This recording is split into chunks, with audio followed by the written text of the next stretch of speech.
যুবক ভালো মতে বোঝো, কাজে দিবে। জীবনটা ছোট হতে পারে। আজকের রাত্রে কাল সকালে কিশোরগঞ্জের কেউ সূর্য উঠতে দেখবে না, হতে পারে। এরকম জায়গা আমি চিনি, আমি গিয়ে আসছি যেখানের মানুষ সকালে সূর্য উঠতে দেখে নাই। কওমে লূত সকালে সূর্য উঠতে দেখে নাই। আমি ওই জায়গা চিনি, দুই চোখে চিনি, দুই চোখে। কিতাব পড়া চিনি না। আমি ওই জায়গা চিনি যেখানে ঈসা আলাইহিস সালাম দাঁড়ায় জিজ্ঞাসা করছিলেন, কাইফা দাম্মারাকুমুল্লাহু তাদমীরা, এক রাত্রে তোমাদেরকে আল্লাহ সমূলে কিভাবে ধ্বংস করলো। ওই জায়গা আমি চিনি। বলছিলেন বিতনা বিল আফিয়া আসবাহনা ফিল হাবিয়া, রাত্রে নিশ্চিন্তে ঘুমায় গেছিলাম, সকালে উঠা দেখি হাবিয়া দুযোগে। আজকে সূর্য কিশোরগঞ্জে বলতে বলতে ডুবছে। লান আউদ ফি হায়াতিকা আবাদা, হতে পারে কিশোরগঞ্জের মানুষ তোমরা কাল সকালে কেউ আমাকে উঠতে দেখবে না, হতে পারে। এরকম এক জায়গা নাই দুনিয়াতে, শত জায়গা আছে। আল হাইয়ুল কাইয়ুম আলিকুল আযীম জাওয়াদুল করিম হান্নান মান্নান ফাআলুল লিমা ইউরিদ।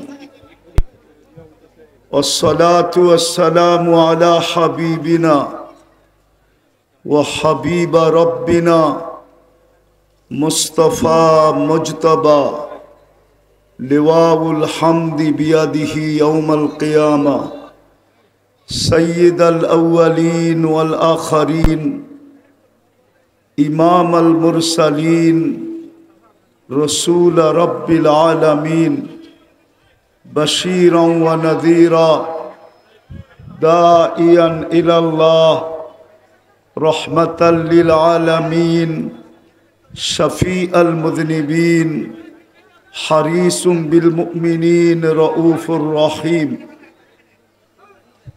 صلى الله عليه وعلى آله وأصحابه وأتباعه صلاة وسلاما كثيرا كثيرا. أما بعد فأعوذ بالله من الشيطان الرجيم بسم الله الرحمن الرحيم ورفعنا لك ذكرك وقال جل جلاله والضحى والليل إذا سجى ما ودعك ربك وما قلى وقال رسول الله صلى الله عليه وسلم من أطاعني دخل الجنة ومن عصاني فقد أبى। উক্ত শানে রিসালাত সম্মেলনের সম্মানিত সভাপতি,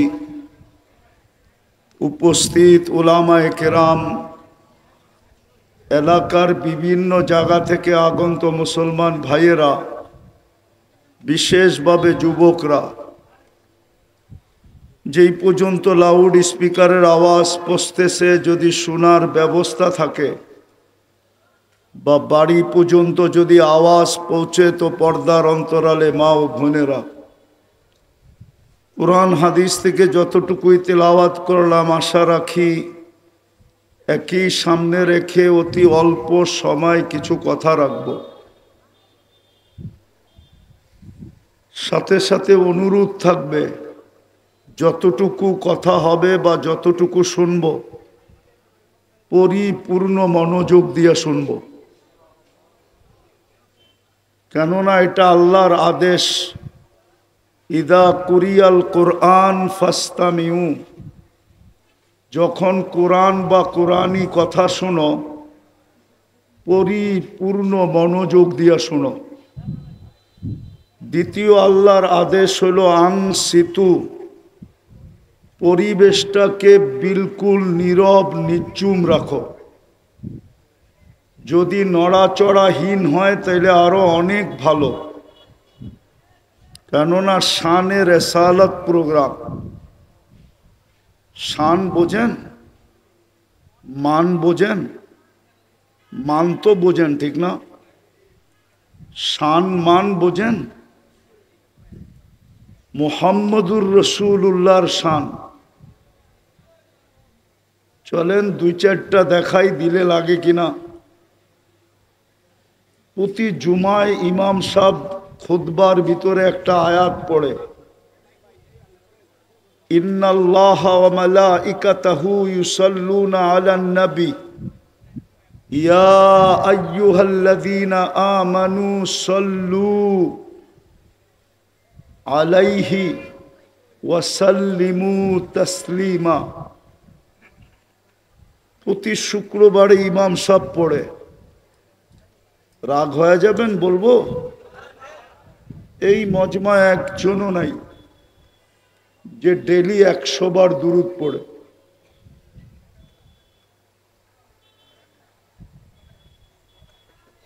শুক্রবার বাদ দিলাম, শুক্রবারে তো আলাদা হুকুম আছে আমার উপরে, বেশি বেশি দুরূদ পড়ো। অথচ আল্লাহ হুকুম দিতেছে সল্লু। এই আয়াতে যদি আমি আল্লাহকে প্রশ্ন করি, আল্লাহ আমাদেরকে দুরূদ পড়তে বলতেছেন, শান কিন্তু শান। একদিন আমরা থাকবো না, আপনার বন্ধুর উপরে দুরূদ কে পড়বে?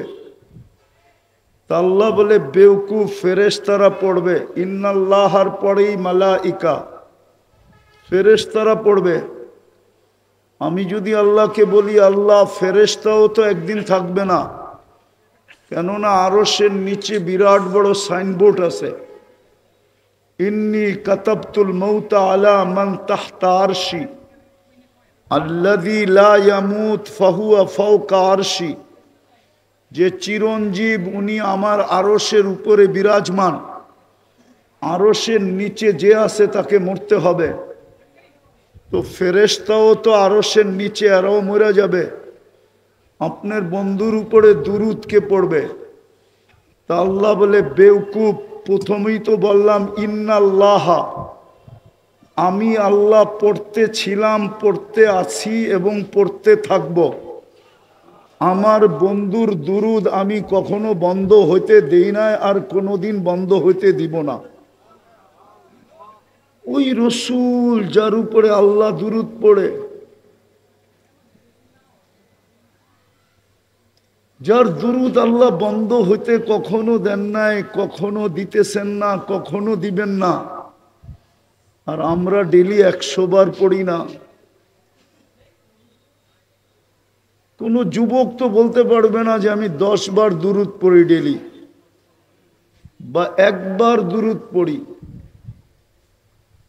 অথবা একবার মেসেজে লেখে। ওরা তো ডেলি শত শত মেসেজ করতে থাকে, SMS করে শত শত। কোম্পানি ফ্রি SMS দিতে থাকে, আর ওরা সারা দিন ফ্রি SMS ছাড়তে থাকে, ঠিক না? জিজ্ঞান না, যুবক করে জিজ্ঞেস করেন না।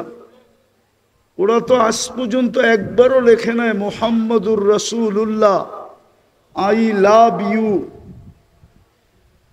হে আল্লাহর রসুল আমি আপনাকে ভালোবাসি। একবার SMS লেখছে কিনা জিজ্ঞেস করেন তো।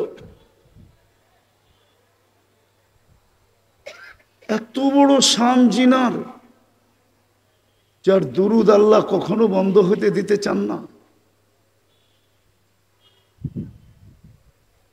একটা কথা মনে রাখেন, আল্লাহ যেরকম আউয়াল, মুহাম্মদুর রাসূলুল্লাহ রিসালাতের ভিতরে আউয়াল। কি?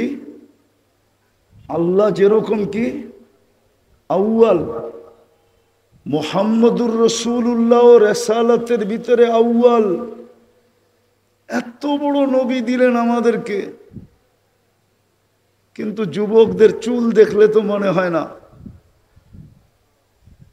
যে ও কৃতজ্ঞতা স্বীকার করে যে এত বড় রসুল দিলেন, যার রেসালতের ঘোষণা মনে হয় কিশোরগঞ্জের ওলামা মানবে না।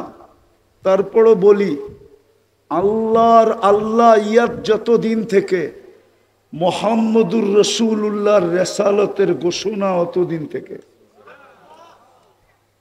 ওই রসুল সমগ্র সৃষ্টিরও 1000 বছর আগে সূরা ইয়াসিন আল্লাহ তেলাওয়াত করছেন, সূরা তাহা আল্লাহ তেলাওয়াত করছেন। দুটাই আমাদের নবীজির নাম, তাহাও আমাদের নবীজির নাম, ইয়াসিনও আমাদের নবীজির নাম। সমগ্র সৃষ্টির 1000 বছর আগে সূরা ইয়াসিন আমাকে বলে পড়লে বোঝা যায়, ইয়াসিন ওয়াল কুরআনিল হাকিম ইন্নাকা লামিনাল মুরসালিন। আল্লাহ যে ইন্নাকা বলছেন বোঝা যায় আরবি গ্রামারে মুহাম্মদুর রাসূলুল্লাহ। আরে বলেন না মুহাম্মদুর, পুরাটা বলেন মুহাম্মদুর রাসূলুল্লাহ, পুরাটা মুহাম্মদুর রাসূলুল্লাহ বললে 120 নেকি পাবো, 120। নবীর নাম উচ্চারণ করার এটাই আদব, আল্লাহ আদব শিখাইছে কোরআনে। বাকি যেইগুলো আমরা উচ্চারণ করি একটাও আদবওয়ালা না, সব বেয়াদবওয়ালা। হুজুররা আবার রাগ হয়ে গেল। আদব শিখাইছেন কোরআনে মুহাম্মাদুর রাসূলুল্লাহ, পুরাটা নাম উচ্চারণ করা আদব। মুহাম্মদ বললে আপনি 40 নেকি পাবেন, রসুল্লাহ বললে আপনি 80 নেকি পাবেন, মুহাম্মদুর রসুল্লাহ বললে 120 নেকি পাবেন। আর আল্লাহ বন্ধুকে কোনোদিন নাম ধরে ডাকেন নাই। কখনো মুজাম্মেল বলে ডাকছেন, কখনো মুদ্দাসির বলে ডাকছেন, কখনো তহা বলে ডাকছেন, কখনো ইয়াসিন বলে ডাকছেন, ডাইরেক্ট মুহাম্মদ বলে ডাকেন নাই। কিন্তু অন্য নবীদেরকে ডাকছেন বটে। ইব্রাহিম আলাইহিস সালামকে ডাকছেন নাম নিয়া, কিন্তু বন্ধুকে না। আমাদেরকে শিখাইছেন বন্ধুর নাম কিভাবে নিতে হয়। আমরা অধিকাংশই বলি মুহাম্মদ সাল্লাল্লাহু আলাইহি ওয়াসাল্লাম, না, ইমাম মালিক রহমতুল্লাহ আলাইহি লেখছেন এটা বেয়াদবি। যখনই নাম নিব পুরা নিব মুহাম্মাদুর। তো যেটা বলতেছিলাম কোরআন বুঝাইতে চাইতেছে আমাকে, মনে হয় মুহাম্মদুর রাসূলুল্লাহ সামনে উপস্থিত ছিলেন, বসা ছিলেন, নাইলে আল্লাহ ইন্নাকা বললেন তো বললেন কি কইরা? ইন্নাকা তো বলা চলে যে সামনে বসা উপস্থিত। সামান্য যে নাহবে মীর পড়ছে ও এই তরকিব বোঝে।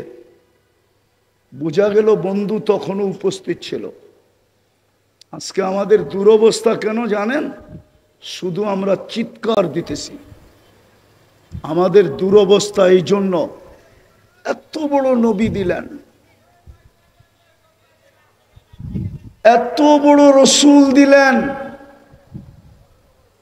এত বড় নবী দিলেন, শব্দে রসুল, রসুল 313 জন, কিন্তু শব্দে রসুলটা আল্লাহ কখনো ব্যবহার হইতে দেন নাই। রসুল 313 জন নির্বাচিত করছেন বটে, আওয়াজ না, আওয়াজ না, রসুল 313 জন নির্বাচিত করছে বটে, কিন্তু এই শব্দটা ব্যবহার হইতে দেন নাই। সবাইকে কলেমা দিছেন ভিন্ন ভিন্ন। ইব্রাহিম আলাইহিস সালাম রসুল, কিন্তু কলেমা দিছেন লা ইলাহা ইল্লাল্লাহ, ইব্রাহিমু খলিলুল্লাহ। মুসা আলাইহিস সালাম রসুল, কিন্তু কলেমা দিছেন লা ইলাহা ইল্লাল্লাহ, মুসা কালিমুল্লাহ। ইসমাইল আলাইহিস সালাম রসুল, কলেমা দিছেন লা ইলাহা ইল্লাল্লাহ, ইসমাইলু জবিহুল্লাহ, কিন্তু শব্দে রসুল ব্যবহার হইতে দেন নাই। এটা বন্ধুর জন্য রেখা দিছেন। যেদিন বন্ধু আসছে, আরে আসবে কি, আসার আগের থেকেই তো আদম আলাইহিস সালাম জিজ্ঞাসা করছে মান হুয়া কাতাবতু ইসমাহু মা ইসমি, উনি কে যার নামটা আপনার নামের সাথে মিলায় লেখছেন? বলছে কোথায় দেখলে? বলে প্রথম আরশে দেখছি, প্রথম আরশে দেখছি। ইন্নানি আনাল্লাহ লা ইলাহা ইল্লা আনা মুহাম্মাদুন আবদি ওয়া রাসূলি। তারপরে কোথায় বসে যেই ফেরেশতারা আমাকে জান্নাতে নিয়ে যাওয়ার জন্য আসছিল তাদের কপালে লেখা ছিল লা ইলাহা ইল্লাল্লাহ মুহাম্মাদুর রাসূলুল্লাহ। জান্নাতের গেটে লেখা ছিল লা ইলাহা ইল্লাল্লাহ মুহাম্মাদুর রাসূলুল্লাহ। তারপরে বলতেছিলেন জান্নাতের প্রত্যেকটা জিনিসে এই কলেমা খচিত। উনিকে আল্লাহ জবাব দিছেন লাউলাহু লামা খালাকতুকা ইয়া আদম, উনি না হইলে তোমার অস্তিত্বই হতো না। ওই রসুল দিলেন যার দুরুদ আল্লাহ কখনো বন্ধ হইতে দিতে চান না, যার প্রশংসা আল্লাহ নিজে করেন ওয়ারাফা'না লাকা যিকরাক, যার প্রশংসা আল্লাহ করেন, ওই রসুল দিয়ে আমাদেরকে সম্মানিত করলেন। ওই রসুল দিয়ে আমাদেরকে শ্রেষ্ঠত্বের মুকুট মাথায় পড়ায় দিলেন। কুনতুম খায়রা উম্মাহ, এটা তো মুকুট। ওই রসুল দিয়ে আমাদেরকে প্রতিশ্রুতি দিলেন উলাইকা লাহুমুল আমান, নিরাপত্তার চাদর দিয়ে তোমাদেরকে ঢেকে রাখবো। ওই রসুল দিয়ে আমাদেরকে অঙ্গীকার দিলেন লাহুম রিজকুন কারীম, তোমাদেরকে পাখির মতো পালবো। ওই রসুল দিয়ে আমাদেরকে অঙ্গীকার দিলেন ইন্না নানানসুরু, একজনও যদি চাও তো আমি ফেরেশতা পাঠায় দিব। হায়াতুস সাহাবায় প্রমাণ আছে একজনের জন্য ফেরেশতা আসছে। কয়জনের জন্য? কয়জনের জন্য? আজকে তো 250 কোটি মুসলমান ফেরেশতা চাইতেছে। ফিলিস্তিনের জন্য 250 কোটি মুসলমান ফেরেশতা চাইতেছে। ফিলিস্তিনের 60 লক্ষ মুসলমান ফেরেশতা চাইতেছে, কিন্তু ফেরেশতা তো আসে না। 2 বছরের উপরে হইল যুদ্ধ, হাফ লিটার না 1 ডোক পানির জন্য ছোট বাচ্চা জান দিতেছে। 1 ডোক পানি, একটা রুটির টুকরার জন্য জান দিতেছে। না দিতেছে না? বিশ্বাস হয় না? ফেরেশতা তো আসে না কেন? এত বড় রসুল, এত বড় রসুল, এত বড় সম্মানিত, যাকে দিয়ে আমাদেরকে প্রতিশ্রুতি দিলেন হায়াতান তাইয়্যিবা, সুখের জীবন তোমাদের জন্য। আজকে মুসলমানের চেয়ে নিকৃষ্ট। যুবক ভালো মতে বোঝো, কাজে দিবে, জীবনটা ছোট হতে পারে। আজকের রাত্রে কাল সকালে কিশোরগঞ্জের কেউ সূর্য উঠতে দেখবে না, হতে পারে। এরকম জায়গা আমি চিনি, আমি গিয়ে আসছি যেখানের মানুষ সকালে সূর্য উঠতে দেখে নাই। কওমে লূত সকালে সূর্য উঠতে দেখে নাই। আমি ওই জায়গা চিনি, 2 চোখে চিনি, 2 চোখে, কিতাব পড়া চিনি না। আমি ওই জায়গা চিনি যেখানে ঈসা আলাইহিস সালাম দাঁড়ায় জিজ্ঞাসা করছিলেন কাইফা দাম্মারাকুমুল্লাহু তাদমিরা, এক রাত্রে তোমাদেরকে আল্লাহ সমূলে কিভাবে ধ্বংস করলো, ওই জায়গা আমি চিনি। বলছিলেন বিতনা বিল আফিয়া আসবাহনা ফিল হাবিয়া, রাত্রে নিশ্চিন্তে ঘুমায় গেছিলাম, সকালে উঠা দেখি হাবিয়া দুযোগে। আজকে সূর্য কিশোরগঞ্জে বলতে বলতে ডুবছে। লান আউদ ফি হায়াতিকা আবাদা, হতে পারে কিশোরগঞ্জের মানুষ তোমরা কাল সকালে কেউ আমাকে উঠতে দেখবে না, হতে পারে। এরকম এক জায়গা নাই দুনিয়াতে, শত জায়গা আছে, শত। কোরআনে যত জায়গার কথা লেখা আছে সবগুলো আমার এই 2 চোখে দেখা শেষ। আমি অহংকার করে বলতেছি না, বুঝানোর জন্য। আজকে এই দুরবস্থা কেন? সব অঙ্গীকার তো আমাদের সাথে ছিল। 5 ওয়াক্ত নামাজ বাজমাত পড়লে 1350 ওয়াক্ত নামাজের সওয়াব দেওয়ার অঙ্গীকার ছিল। হুজুররা মনে হয় বিশ্বাস করতে চায় না। কি হুজুররা বিশ্বাস করেন?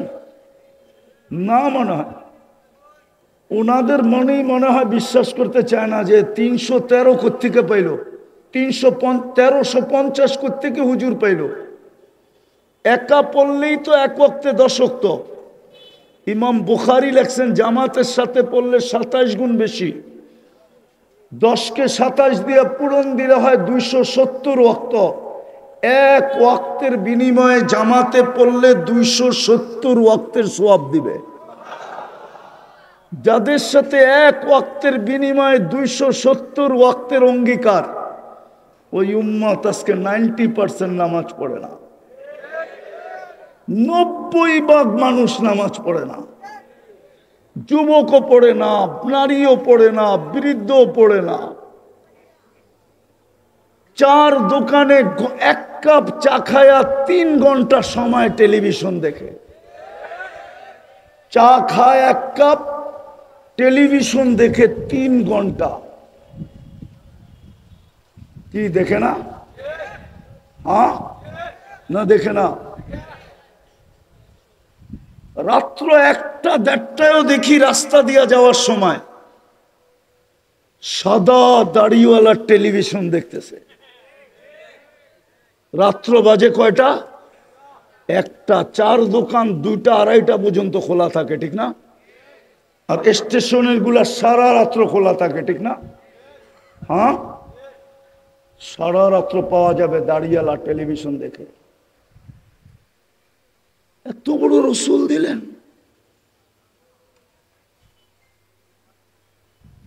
যার নামের উপরে এত বড় ফায়দা। মনে উঠলো এই জন্য বলতেছি, হুজুররা চিনবে কিনা চিনবে না আমি জানি না। আবু আব্দুল্লাহ জাজুলি নামে একজন লোক ছিলেন, মিশরের সবচেয়ে বড় আল্লাহওয়ালা, যিনি দালাইলুল খয়রাত লেখছেন। হুজুররা তো দালাইলুল খয়রাত চিনেই না, পড়বে কোত্থেকা? রাগ হয় না? পায়ে হাত রাখি আপনাদের।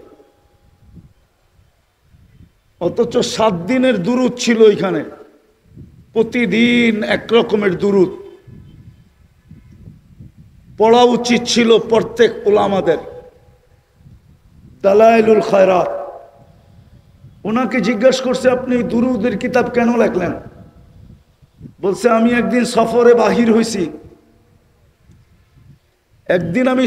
বাহির হইছি।